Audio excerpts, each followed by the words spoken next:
Sebenarnya apa sih gunanya menempuh pendidikan tinggi jika ujungnya hanya berakhir dalam antrian panjang para pencari kerja yang nggak pernah dipanggil? Banyak orang yang menganggap bahwa sekolah itu penting. Banyak juga sarjana yang hidup dalam ketidakpastian. Pernyataan itu memang terdengar sinis.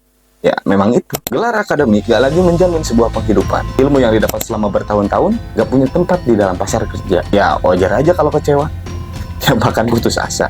Bapak Ibu sekalian, sebenarnya ini adalah sebuah absurditas yang lahir dalam sistem yang mengagunkan ilmu, tapi abai dalam menyediakan ruang untuk pengalamannya.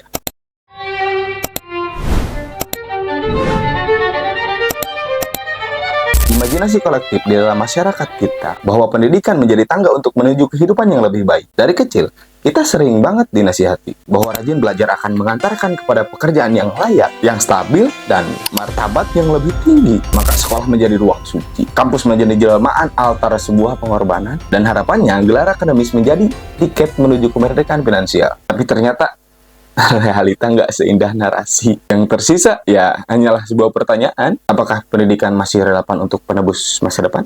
Fenomena pengangguran terdidik itu bukan semata-mata masalah statistik loh. Itu adalah kegagalan sistemik yang diam-diam menggerogoti kepercayaan publik terhadap nilai pendidikan. Di titik ini kita harus mengakui bahwasanya pendidikan bukan jaminan mutlak, melainkan satu bagian dari teka-teki kompleks bernama kehidupan.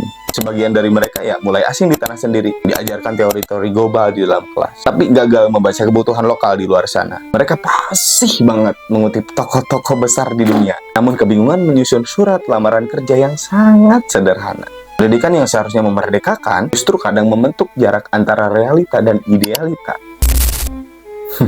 Tapi di balik semua ini nggak sepenuhnya salah sistem pendidikan saja. Ya emang dunia kerja aja udah berubah. Ya, yang pastinya kebutuhan industri ya nggak selalu berjalan dengan kurikulum. Dunia sekarang itu menuntut keterampilan praktis kawan-kawan. Cepat beradaptasi dan jaringan sosial yang sebenarnya nggak diajarin di ruang kelas. Potret tragis dari pengangguran yang berpendidikan itu bukan mereka yang nggak punya nilai, tapi dunia aja yang belum siap ngasih mereka tempat. Mungkin yang lebih menyakitkan dari tidak punya pekerjaan adalah ketika ilmu yang diperjuangkan bertahun-tahun terasa sia-sia.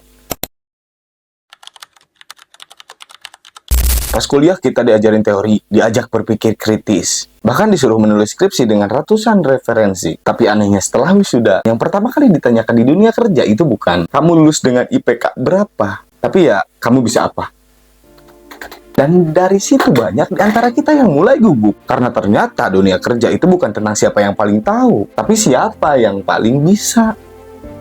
Ya banyak banget lah di luar sana sarjana yang kalah saing, bukan karena mereka bodoh, tapi ya karena mereka kalah cepat untuk beradaptasi aja. Di saat mereka sibuk mengejar gelar, ada lulusan SMK, kursus mandiri, atau anak-anak otodidak yang diam-diam belajar desain, coding, copywriting, bahkan digital marketing. Mereka nggak punya yang namanya toga, tapi mereka punya yang namanya portofolio.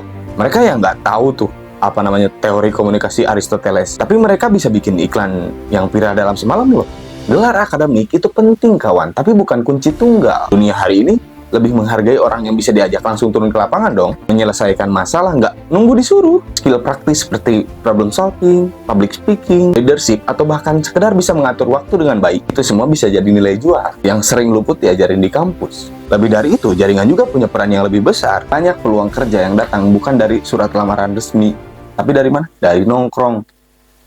Maka nongkronglah kawan, kenalan, koneksi. Tapi sayang banget kita tumbuh dalam sistem yang terus-menerus menekankan hafalan daripada kolaborasi. Kita diajarkan untuk menjawab soal ujian, tapi tidak diajarkan bagaimana membaca peluang.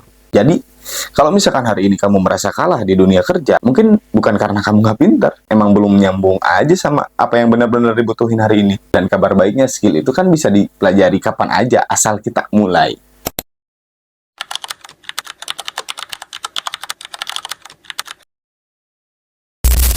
Di dunia kerja, gelar itu kayak label baju, menarik tapi belum tentu nyaman dipakai. Ya jelas memberi kesan pertama, menunjukkan bahwasanya kita pernah melewati proses akademis. Tapi kayak label di pakaian, cuma tempelan.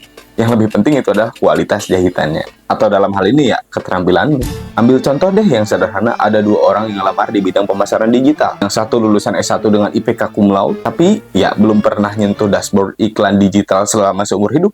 Yang satu lagi cuma lulusan SMA, tapi udah pernah ngiklanin produk UMKM lewat Instagram Ads, ngerti target market, tahu cara optimasi, dan bahkan bisa menganalisis performa iklan. Kira-kira mana yang lebih cepat direkrut? Ya, gelar aja nggak cukup dong ketika meja wawancara butuh bukti.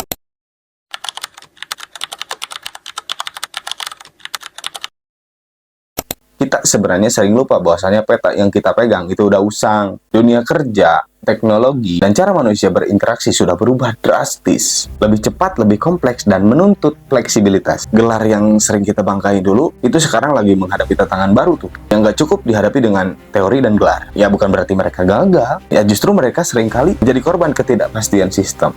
Kalau gelar aja nggak cukup, ya mungkin kamu cuma butuh arah baru. Subscribe makanya biar nggak nyari jalan sendirian aja gitu.